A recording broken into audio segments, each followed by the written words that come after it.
കൊഴുപ്പ് ഓവറായാൽ മാത്രമേ four people's ശ്രദ്ധിക്കൂ എന്നും വെറും പച്ച ലൈഫ് പിസ്ത പച്ച ലെവലിലേക്ക് മാറ്റാൻ പറ്റുള്ളൂ എന്നും നന്നായി മനസ്സിലാക്കിയതോടെയാണ് പച്ച വീട്ടിൽ പ്രശ്നേഷേട്ടന്റെ സംഭവബഹുലമായ ജീവിതകഥ യൂട്യൂബിൽ നിറയാൻ തുടങ്ങിയത്.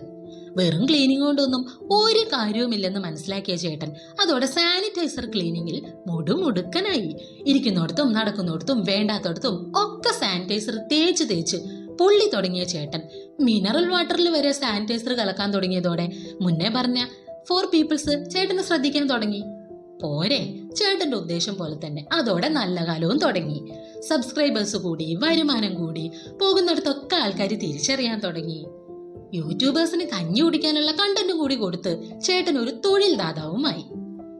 പ്രശ്നേഷേട്ടനെ ട്രോളുന്നവര് അങ്ങനെ കഞ്ഞി കുടിച്ച് പ്രശ്നേഷേട്ടന്റെ പ്രശസ്തി വാനോളം ഉയർത്തി.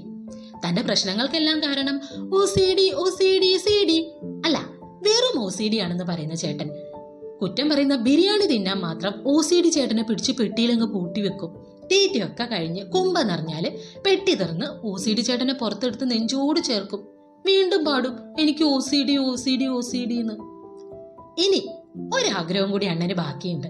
ബിഗ് ബോസിൽ ചെന്നിട്ട് ലാലേട്ടന്റെ താടിക്ക് കൂടി സാനിറ്റൈസർ തേച്ചു കൊടുക്കണം.